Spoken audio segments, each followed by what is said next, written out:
WWE gives us yet another heel turn. This time it comes in the form of Kevin Owens. Liv Morgan finally gets her opportunity at the Raw Women's Championship, and Seth Rollins really does begin his journey as the face of Monday Night Raw. We're going to cover all of that and everything else that happened on Monday Night Raw right after this. So as you guys know, cryptocurrency has absolutely exploded over the last several years. I actually even dipped my toe into it just recently. But what I'd really recommend you guys check out to help build wealth, real wealth, is libertytokens.net. So what exactly is that? Well, it's a multi-token with dual rewards in Ethereum, Bitcoin, Cardano, Binance Coin, and the US dollar. So how exactly does it work? Well, it's pretty simple. You browse their line of Liberty tokens, determine which of these Liberty tokens best suit your investment strategy. You acquire your piece of that Liberty token portfolio. And then from there, each transaction within your lineup of Liberty tokens rewards with 2.5% of the native asset and 2.5% of BUSD. You can then accumulate assets such as Ethereum, Bitcoin with each Liberty token. It's simple. You passively earn income and watch your wealth grow. If you want more information, head on over to libertytokens.net, or you can head on over to their Twitter account at Liberty Tokens. You can also find them on Facebook and Telegram. And one little inside secret, their future plans include a wallet, an exchange, and a debit card to spend through fiat conversion. Again, all the information you need, you can find at libertytokens.net. This is WWE superstar Drew McIntyre, and you're listening to the WWE Podcast. The champ is the one that everybody wants, me. Becky Lynch is going to WrestleMania. Claymore! Austin 316 says I just whipped your ass. This is my idol. You're going to acknowledge me. Well, it is that time once again. We're back. We're here. We're here to cover Monday Night Raw that aired last night on Monday, November 8th, 2021. And as I record this, it is about 9 o'clock in the evening on Tuesday, November 9th. So I hope everyone is doing well. Right off the top, I do want to give a huge shout out and a thank you to our latest patron of the show, Bradley Sona. Hope I said that right. So Bradley, thank you for your support of the show on Patreon. Enjoy all of your ad-free content and the Discord server, which I will be sending to you shortly as well. So I hope that you enjoy your experience, and you can join Bradley as well and get everything ad-free for $1. As I said on the last show, it's kind of almost nothing, right? Almost free is really what it'll take to get on Patreon, but also on Apple Podcasts. If you want to use the native app, we have a ad-free button there too. So first of all, thank you everybody for joining me here in the WWE Podcast. We are about to review Monday Night Raw. WWE finally acknowledged that they have a pay-per-view coming up, or at least it seemed as if somebody nudged Vince in his fragile, senile state, in his geriatric state, and kind of said, hey, Vince, but we got a pay-per-view coming up. We should probably get on that. And Vince is like, well, damn it, let's do it, right? It seemed as if somebody nudged the old man to remind him.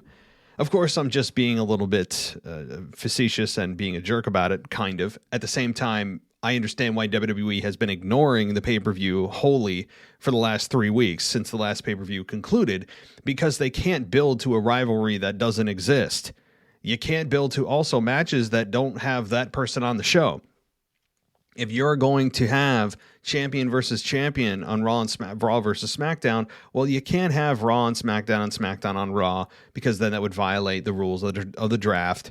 And they usually don't care about their own rules of the draft, but in this case, it would just get messy. Other rivalries that are going on would be put to the side. I think that if you're going to do this nonsensical formula, that this is the best way to do a nonsensical formula, is to just have the pay-per-view ignored until 2 weeks before. And that's the approach they've taken. And, I got to say that WWE at least corrected themselves with this. I think Adam Pearce was the one to do it, saying that this is the one time a year where SmackDown and Raw champions go head to head. That may be more of a true statement. That doesn't mean it's never happened outside of Survivor Series for maybe like a unification match, but it is a much more rare occurrence than saying it's the one time a year that SmackDown and Raw superstars go head to head, which has been disproven almost monthly. I mean, seriously, that statement. And it seems as if somebody had finally smartened them up to drop that nonsense. And if you're going to say something that's close, at least bring a little bit of truth to it and make it as truthful as they can. And it seems as if they did. So they did modify and amend their statement that they previously built Survivor Series around, that supposedly was supposed to get all the fans excited. It's the only time of year SmackDown superstars and Raw superstars go head to head. And they modified it to say champions. That is a much more true statement. While I still don't like it, doesn't mean I like it. I'll at least get on board with it, that it's a much more accurate statement to make. So we're going to get to Dominick and Bobby Lashley, probably as my second topic. Right off the top, though, I'm going to focus here on Kevin Owens. He was the proverbial star of the show. Seth Rollins, the star heel. Seth Rollins, by the way, has been doing such a great job. If you heard my What If last night with Anthony DeMarco, we covered a topic of what if Seth Rollins becomes WWE champion. And we really sung his praises for about 45 minutes. Well deserved, and deservedly so we did. And it's, I think, worth a listen of your time. I will say that. We always have great chemistry. He's been a co-host of the show for years now. And so join us there if you want. It was published last night. But Seth Rollins is quickly becoming the face of Raw, just as he said. He's quickly becoming the face of Raw. And as you heard at the Open, what did I tell you guys? They always have to welcome us to Monday Night Raw. Not the announcers, but whoever's on the mic. That is by corporate decree the very first thing you need to say on the microphone. And yes, Seth Rollins did alter it to say Monday Night Rollins, but it's the same message. It's the same old. And, you know, there should be a whole episode I do just about the fundamentals wrong with Monday Night Raw and SmackDown that they could easily fix, like easy fixes that they could do and implement right now that would have an immediate impact on the quality of their product. Immediate. There are some long-term issues, of course, and things you could dive real deep into in rabbit holes, but things that WWE could do this minute to improve their product. And this is one of them. I know that I get on WWE a lot about this, and it's something that a lot of you overlook, don't care, or feel like I'm spending too much time on. But you're now seeing it, right? It takes you out of the moment when it's something that you know the first thing that whoever's on the mic is going to say, they say. Just as like when somebody gets knocked to the outside of the ring during a match, you know they're going to commercial break. And the last thing the announcer is going to say before they go to commercial break is, and can so-and-so get back into the matchup? The answer is always 100% of the time, yes. It's that kind of stuff, that the production habits that they will not break, in part, is what I think hurts ratings. Because ultimately, you are chipping away at the engagement of the audience. More specifically, the emotional engagement of the audience. That is the key factor. And so maybe I'll delegate that topic to a whole nother episode. That said, let's focus on the task at hand here. That is Seth Rollins and Kevin Owens. Kevin Owens is really where I wanted to go here, because it looks like they have turned him heel again, I think. But in my mind, did they really turn him heel? Or did Kevin Owens just give Big E what he had coming to him? Big E's the one that attacked Kevin after Kevin tried to apologize. And then we had Big E get exactly what he had coming to him in a receipt from KO. Now, KO, maybe you could argue, went too far. with the apron power bomb and throwing him into the steel steps. You know, you could make that argument, but don't poke the bear if you can't take the bite. And I think Kevin Owens was justified. Now, the crowd's reaction to it and the announcer's reaction to it would lead you to believe that this was indeed a heel turn. How many heel turns have we seen, by the way, men and women, over the last several months? Are there any baby faces left? I mean, it feels like everyone's turning heel. We don't hear about babyface turns anymore. It feels like it's a 15-to-1 ratio. I know heel turn's always a better story. It's better clickbait. It's usually more engaging. But can once in a while we get a massive babyface turn? I don't know. Just food for thought. I'm always a fan of a heel. I like heels sometimes more than babyfaces. I think that they add more to pro wrestling than babyfaces do, because babyfaces wouldn't exist without heels. But that said, this is like the 18th heel turn in 4 months. And KO is the latest one. Now, we'll have to see the follow-up. The follow-up will be key. The follow-up will absolutely be the key to determine whether or not this was a true heel turn for KO. And by the way, guys, let me know what you think, if this was a true heel turn or not, in the mailbag tomorrow, because I'm interested to hear what you think. If this was a Kevin Owens heel turn, did you like it if it is? And you can do that by emailing the show, realwwepodcast@gmail.com, or on voicemail at 518-952-0247. Now, before this moment happened where KO gave Biggie exactly what he deserved, when I really loved it, we had a Kevin Owens groveling for people's validation. I didn't like that. You know, so if this is a heel turn, then I guess the ends justify the means, because if this was not a heel turn and Kevin Owens was just going around asking for people to validate him and to believe him from last week, that I didn't like. I mean, you're a grown man. Why are you going around hoping people believe you? That's not Kevin Owens. It's not Kevin Owens. And that I did not like. But if it's a setup to just have everyone try to believe him to turn him heel, then okay. You know, I'm okay with Kevin Owens as a heel, but I also do enjoy him as a babyface. I think he's naturally a likable guy. He's kind of the common man. He's got the stunner. He's good to great on the mic. He puts on good matches. Yeah, you know, really kind of the shoe fits for KO being a babyface, but he's shown he can be a really good heel too.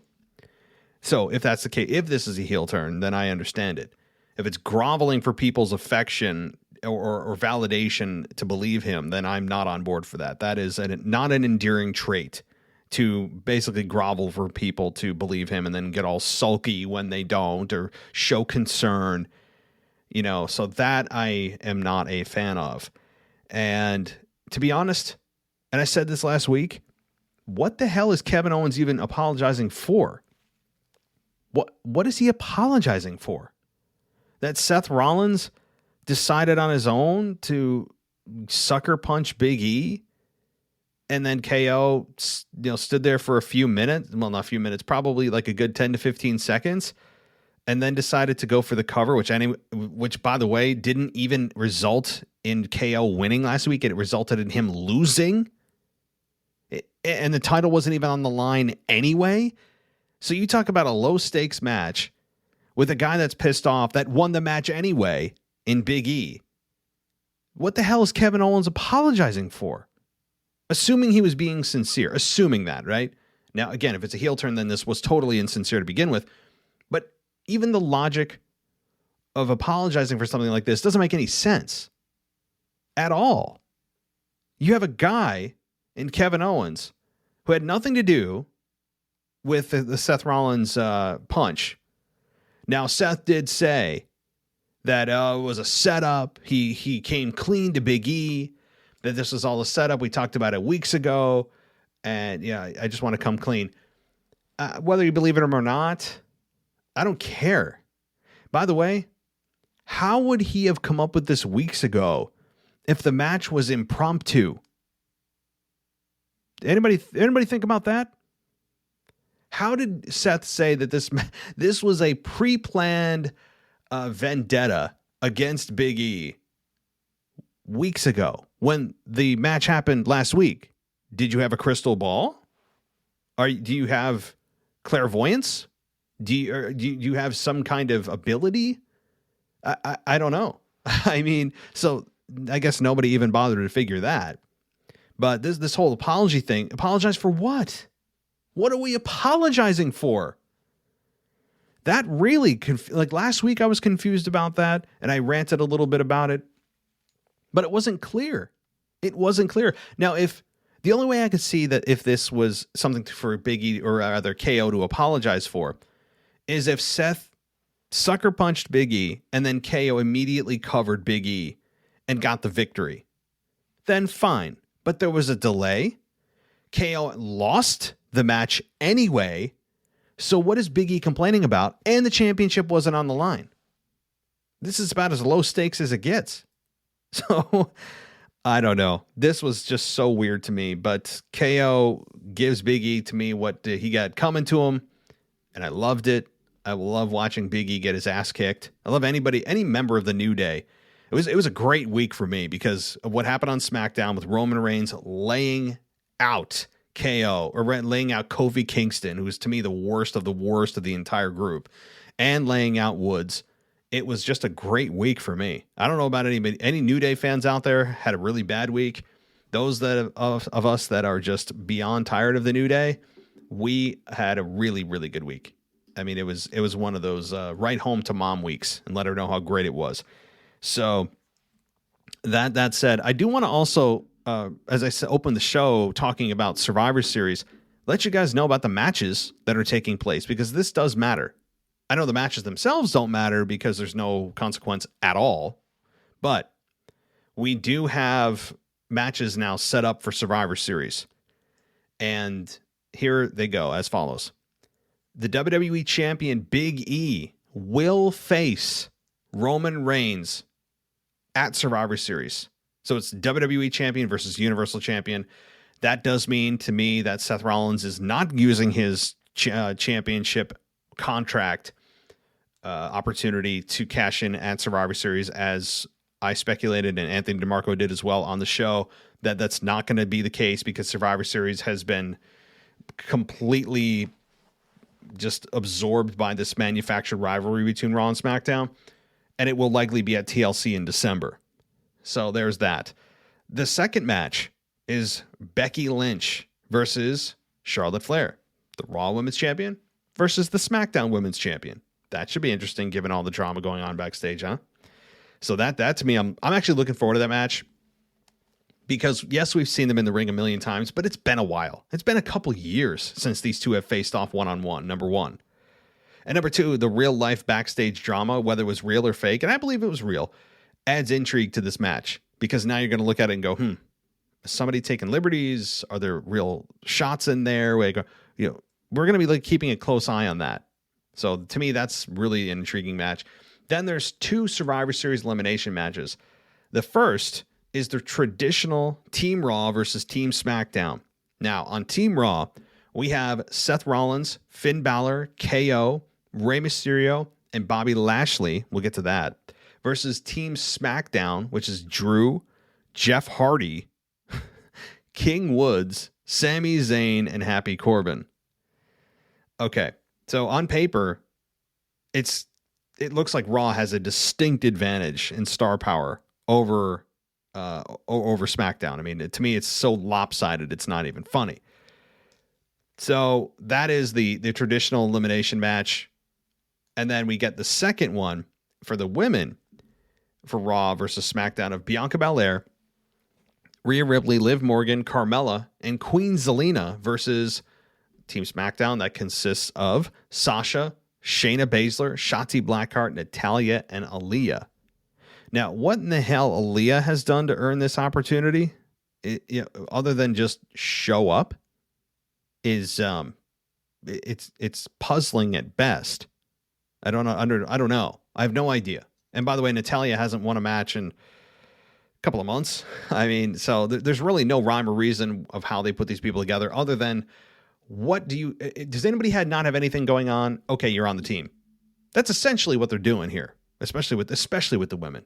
They don't even have a survivor. They don't even have a tag team division, yet they have tag team champions. How embarrassing is that? This just dissolved the women's tag team division. Just dissolve the belts, or at least put them on hold until you can create a respectable tag team division. Because you're essentially carrying around toy belts that mean nothing because there's no one to contend for them. You're running unopposed. But I've gone through that, down that rabbit hole many times. So, guys, those are the 4 matches right now that are officially announced now. Could there be more on SmackDown announced? Yeah, there could be. I mean, I would think that maybe the Intercontinental Champion and the United States Champion will likely face one another. That's possible. More than that, what's probably likely.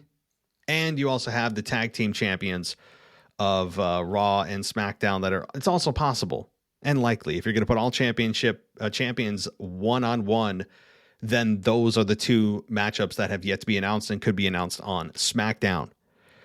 So here we go with all of the contrived, forced, and just silly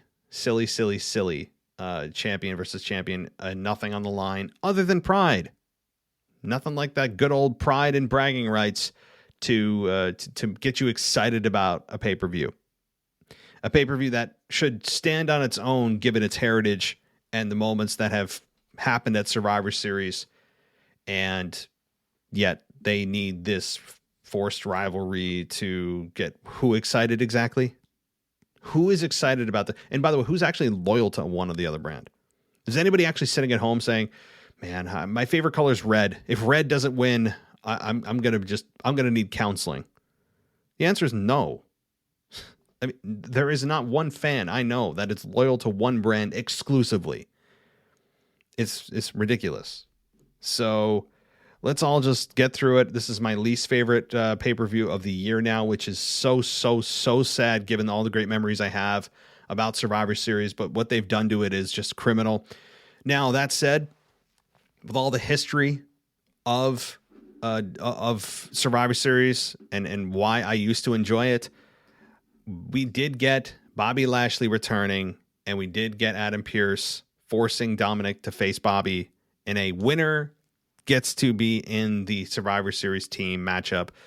So I'm gonna dive into that a little bit, but first we gotta take a quick break for the sponsor of the show, and then we will get right into that and so much more. You're not gonna want to miss it. Stay right here.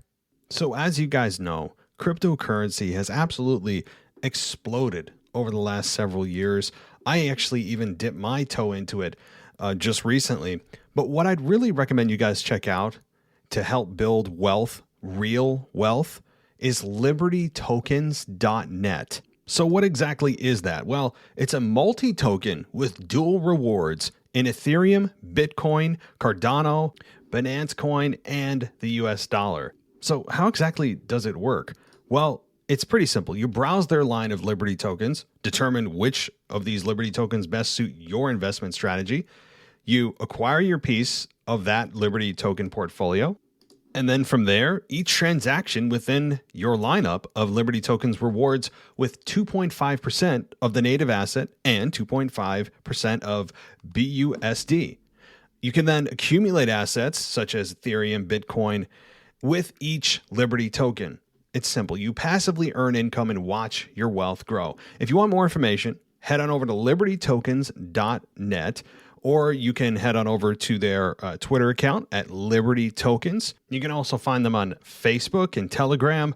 And one little inside secret, their future plans include a wallet, an exchange, and a debit card to spend through fiat conversion. Again, all the information you need, you can find at libertytokens.net. Welcome back to the WWE podcast. Let's get back to more great wrestling audio.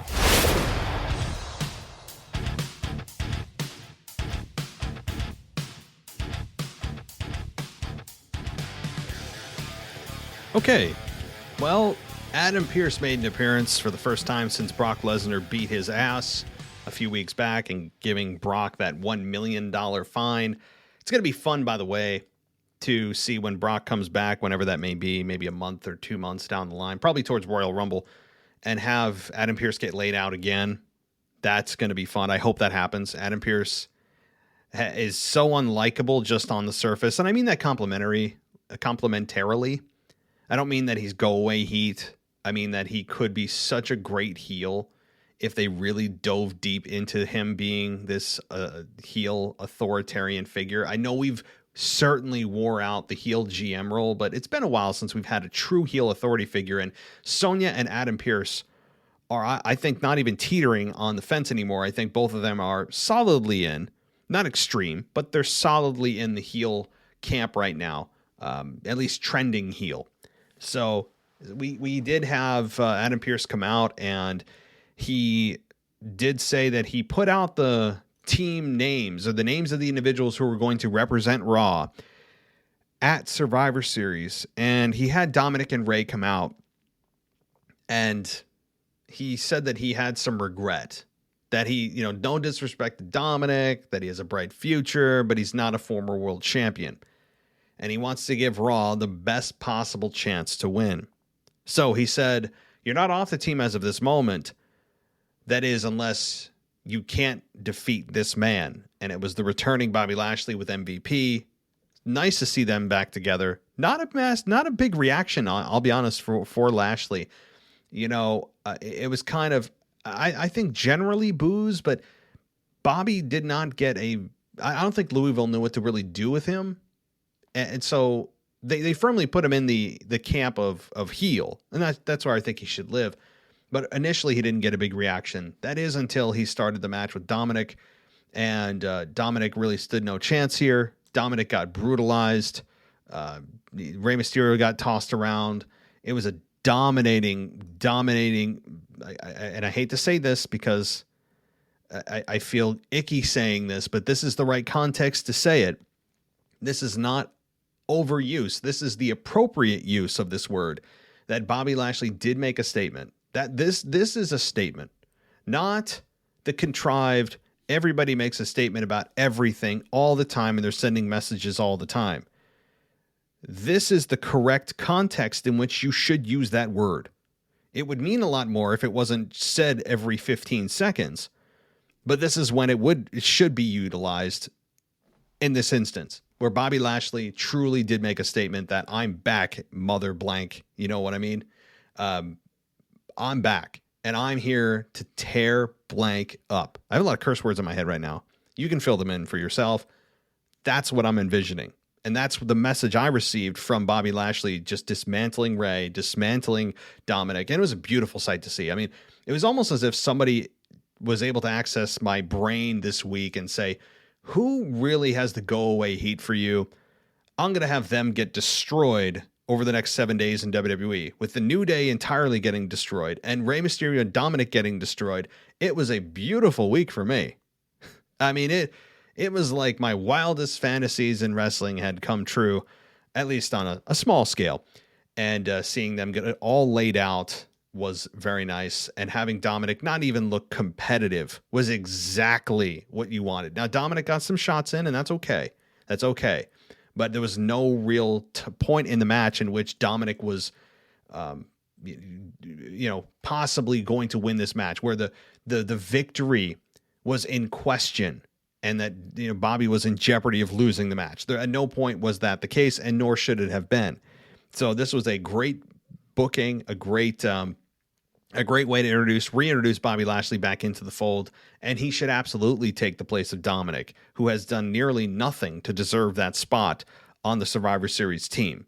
Next to nothing, other than learning how to call his dad Pops and having zero, maybe a negative, if there was such thing as negative charisma, he's like a black hole of charisma. Is that maybe like dark matter? Am I getting too scientific? I'm actually kind of into that kind of stuff. But nonetheless, that's the analogy I'm thinking of. He's just this vortex of sucking the charisma out of your TV screen into this abyss. There's nothing to Dominic. Nothing. He's good in the ring. Big deal. Big deal. That to me is secondary to how am I supposed to connect with your character? And by the way, he still looks like he's in high school. It looks like he just came from his, high school graduation, took off the cap and gown, and then jumped in the ring. And he's like, okay, Dad, I'm ready to go. Without, lifting a single weight in the weight room, And he's obviously in great shape from a cardiovascular standpoint, but dude, you got to kind of look your part. At least put on a little muscle mass. A little bit. I mean, his arms look like my toddler's arms. I know looks aren't everything, but there's something. And while you're at it, while you're sitting there, maybe scarfing down a steak and doing some curls, maybe look at some promos. Take a promo class. Go to the Performance Center. I think Dominick's going to find out very quickly, and WWE is, that he can't live on the Rey Mysterio name forever, and that Daddy's not going to be around forever. And soon he's going to have to blaze his own trail and stop living on the coattails of his dad and learn how to, just cut a promo. He has yet to cut one. He said some words. I remember when the whole issue with, who was it? The family issue with Seth, and there was the whole drama with mommy and daddy and Aaliyah. He said a few words there, but he has yet to cut a promo that makes me feel anything. They're just keeping him off the mic, which is, I'd rather have him off the mic than sucking the charisma out of my living room. So that said, I mean, I'm not pulling any punches, guys. Like I respect him as a performer, as a wrestler in the ring. Certainly is very good, but that's it. That's all he is. Extremely one-dimensional. So maybe he's doing stuff behind the scenes we don't know about. I'm just not a fan, and it was cool to see him get destroyed on a high level by a infinitely more talented human being in Bobby Lashley. So that said, let's continue on here, and we're going to talk about let's talk about Liv Morgan winning her match, the Fatal 5-Way. This was weird. And it's weird because you have Becky on commentary, who, again, we don't know if she's fish or fowl. She's talking kind of about how the fans haven't given her the support, but no one's really booing her. She's a little obnoxious on the mic, but not too bad. Are they purposefully trying to create indifference for Becky? Is that the goal? Because if that's the goal, then yeah, bravo, guys. Why would you want to create this indifference and create a gray area with Becky Lynch? This is the part, again, where just because in real life there are shades of gray and there's not just pure good and pure evil in people, you don't need to imitate that part of life, because this is a fantasy world. We want to be able to decipher the good and the bad and to see who we want to cheer for and not. And when you give us shades of gray, that equals indifference.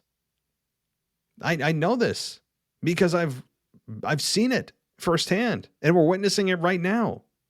What the hell? Why would this is the most gross mismanagement of a returning top heel, I guess say that in air quotes, that I've ever seen. This is a gross mismanagement.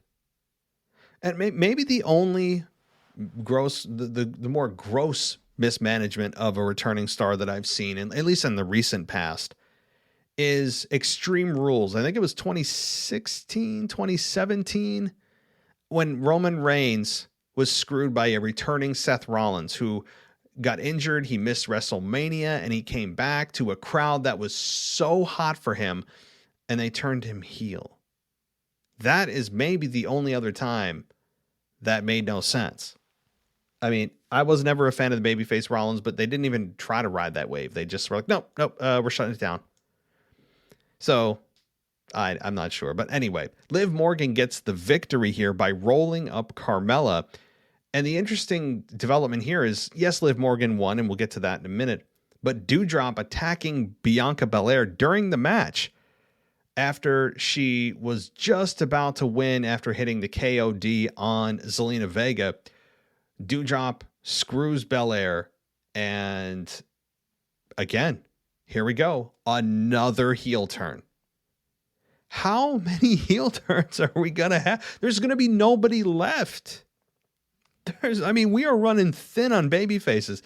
WWE is just turning people heel left and right. It's going to be just evil versus evil. We're going to have to just pick between the lesser of two evils. Like maybe that's just going to be the stipulations for matches moving forward is, hey, we don't really have anybody good left. So just pick the person that you think is the least bad. I mean, that's what it feels like. Oh boy. But we did get a Bianca, or rather a Doudrop heel turn. I'm cool with it. I have no problem with it. I do not, on a weekly basis, anticipate anxiously seeing Doudrop dance down to the ring. I don't. I liked her shirt too. What did it say? Something about do the drop. I think that's what it was. So kind of a cute play on words. And she actually had a voice backstage with Adam Pearce and Sonya Deville in the middle of the rabid wolves. Anytime they have a mass amount of women in a room, by the way, they unfortunately play on the stereotype that women are catty and they can't get along and they all just scream and scratch and claw at each other. The men don't do this. And I don't like to see the women do it either, because it's I think not endearing to the women's division, women's locker room, to see all the women just so petty yelling at each other. And that said, Doudrop did have a voice, and I think she was a standout. But of course, you have everybody standing at a perfect angle that the camera can see everybody, because that's how everyone stands in real life, right? Everybody makes sure that at all times you're visible from all angles, that you're never covered by anybody else. Yeah. So Sonya Deville and Adam Pearce said that they selected their women to be a part of the SmackDown and versus Raw, a traditional 5-on-5 elimination match. I didn't catch the qualifications that they used to determine how they selected these women or who was going to be selected.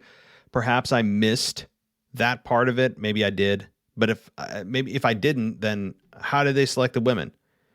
Adam Pearce told me that, and told us that the way he selected the men for their match was using the qualifier that you had to be a former world champion. Well, with the women, was it a former women's champion? I mean, I'm asking sincerely because I don't know. That might have been the qualifier. Maybe. But that said, the 5-on-5, or rather the Fatal 5-Way that happened on Raw, this was okay. A little sloppy, especially on the part of Carmella.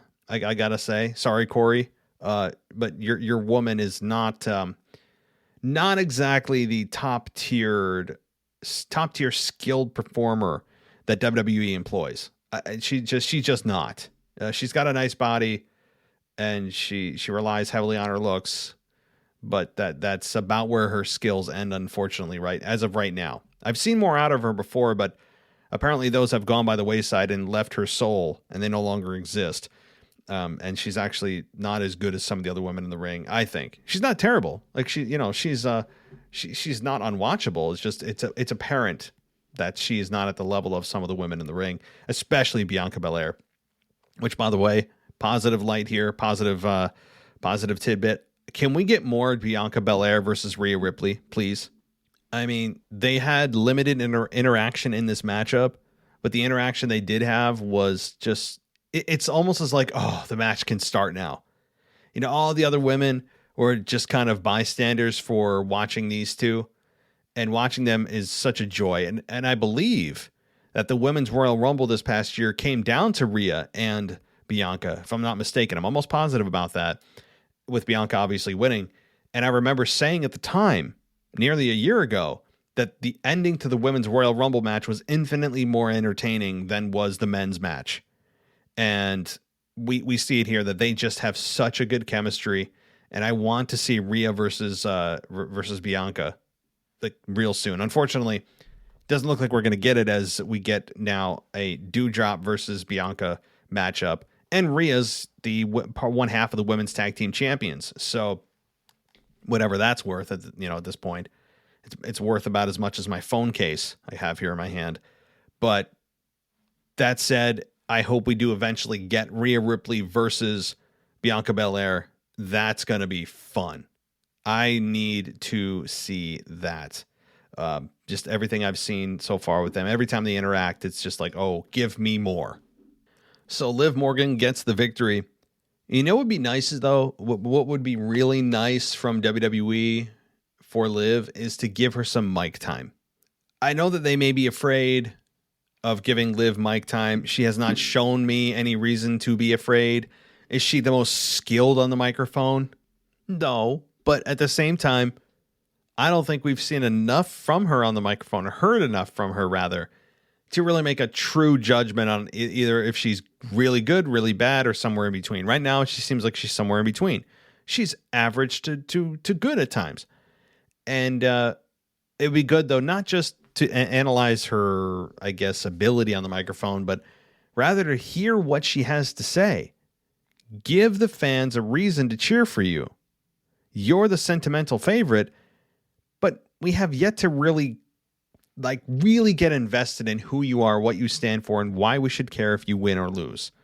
We have yet to see that. And I think that while the fans do want to see Liv in a position of getting opportunities, right now it feels like Liv isn't at that point.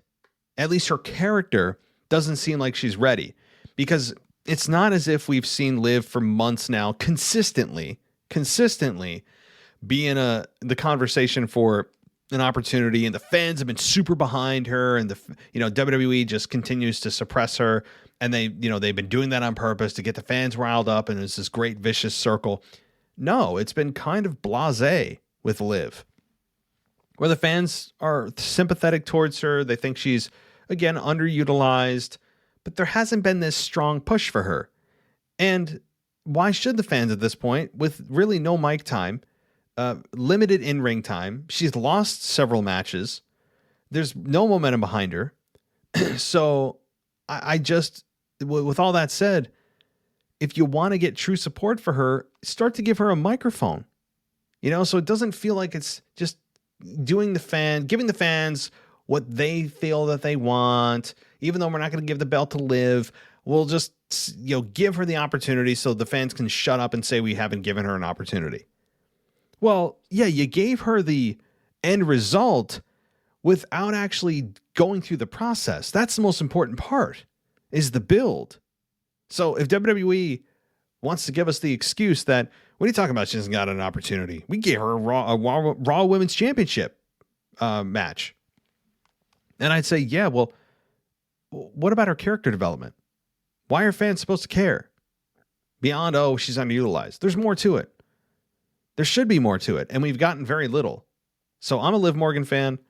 I know that others, like Casual Wrestling fan, I believe he's not a wrestling or a Liv Morgan fan. So, and others aren't either. And I'm not a huge supporter of Liv. I'm behind her. I kind of want to see her succeed and see what that looks like. But she's not ready to beat Becky Lynch. Not in this version of Liv. This is not the version of Liv that should be beating Becky Lynch. So if anybody has any hope right now of Liv winning, I think you're sadly mistaken. I truly, truly do. And this match isn't probably going to happen again until TLC or Monday Night Raw, because sadly we have to consider Monday Night Raw as an option for free WWE Championship matches. So Becky, by the way, on commentary, I know a lot of people took issue with it. I saw a lot on Twitter about how obnoxious Becky Lynch is on the mic, and she's insufferable, and I can't stand it. I had to change the channel. I didn't think so.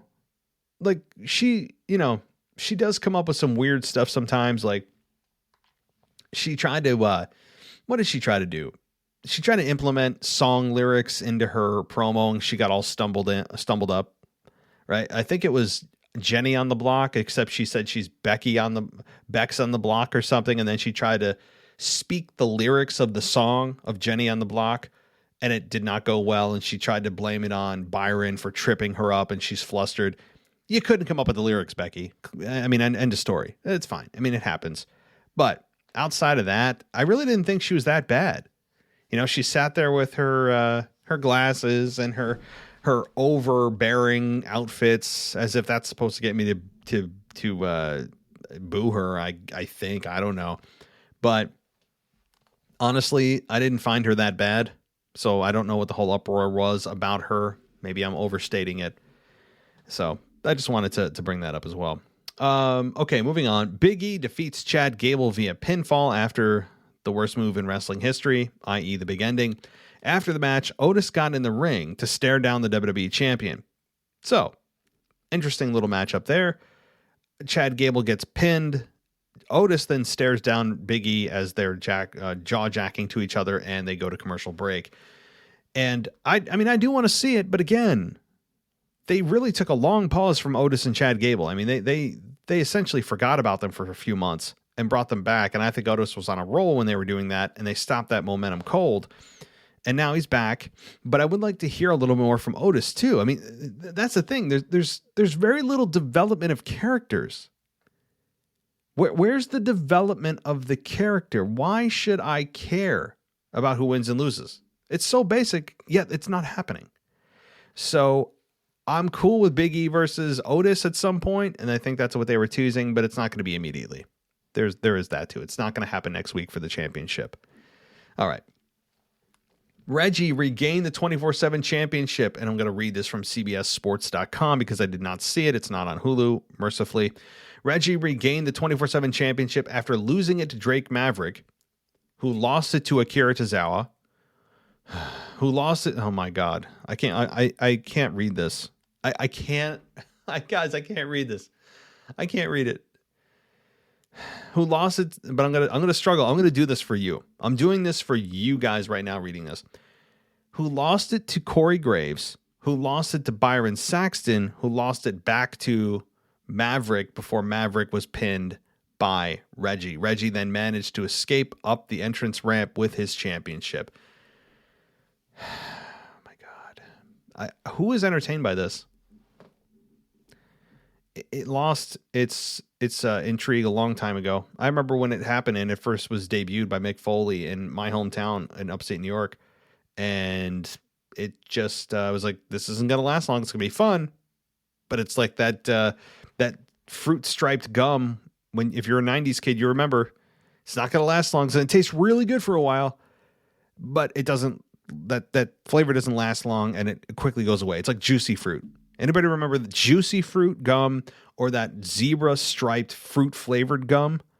That's the analogy I gave the 24/7 championship. And it has certainly aged well. That analogy has aged well because that's exactly what this is. We are chewing a stale piece of gum and they are trying to keep it alive to make sure that they fulfill and check the box of having a perceived comedy relief segment. That's all this is. This is all this is. So if you enjoy this kind of thing, cool. I don't. I watch wrestling to, watch wrestling, not watch pretend championships change hands with people that aren't even performers. Okay. All right. Okay. Oh, Dolph Ziggler, Robert Roode, and AJ versus Omos, defeating RK Bro and the Street Profits via pinfall after Omos hit Riddle with a chokeslam. The heel side broke down at the end of the match, arguing over who should get the pin before Ziggler snuck in to steal it. So we got Ziggler on the winning side of things for the first time in a long time. And, the real story here, though, as it always is, whenever this man is in a match, the story revolves around Omos. Always. He is the sun and everything else orbits around him.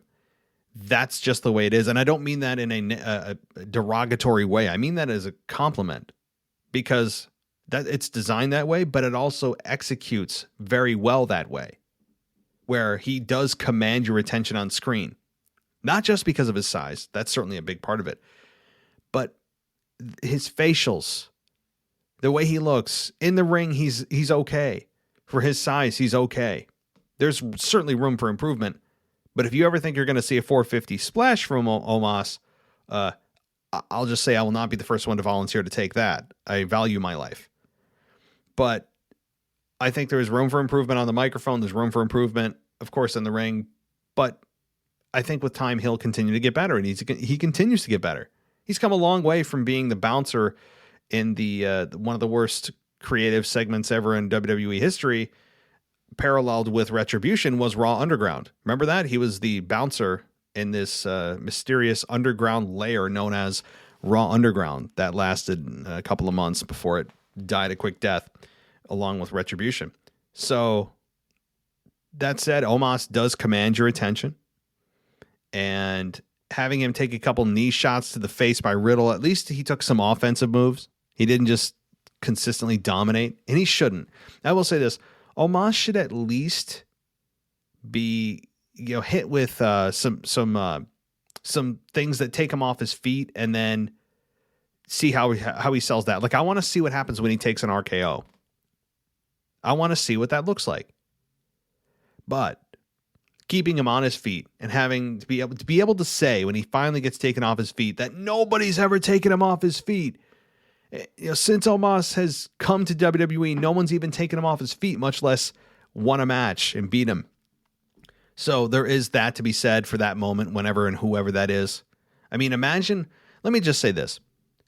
When Brock Lesnar is done with Roman Reigns on SmackDown, whenever that may be, probably after WrestleMania, I am really looking forward to him coming to Raw. That's where he should come, to go face-to-face, maybe with Edge. People aren't thinking about that. Brock Lesnar versus Edge. That'd be fun and interesting and new. You don't have to turn anyone heel there, but you could turn Edge heel. Edge heel is fun. But Brock Lesnar versus Bobby Lashley, Brock Lesnar versus Omos. So really, there's no one on Brock Lesnar versus Matt Riddle. There's really nobody on SmackDown left that Brock Lesnar needs to mess with after he's done with Roman. So whenever that may be.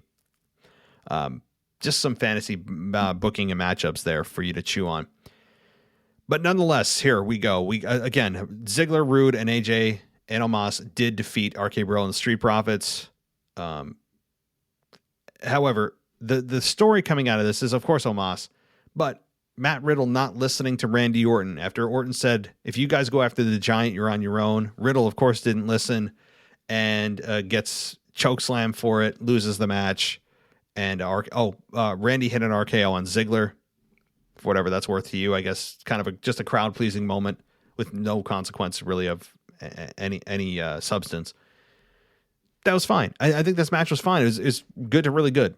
It's what you expect from these 8 professionals. Just a very good match, and I think they're doing a nice job with Omos. I'd have to say they're progressing him nicely, organically. It doesn't feel like he's forced. He's not suddenly getting a championship match or anything like that. And it's just a nice story that every time he's on your screen, you want to see what they do with him next. And then you want to see who takes him down. Is anybody even able to hit their finish on him? Things like that. That's going to be a fun time when Omos gets to wherever they feel like he's going. All right. What else do we have?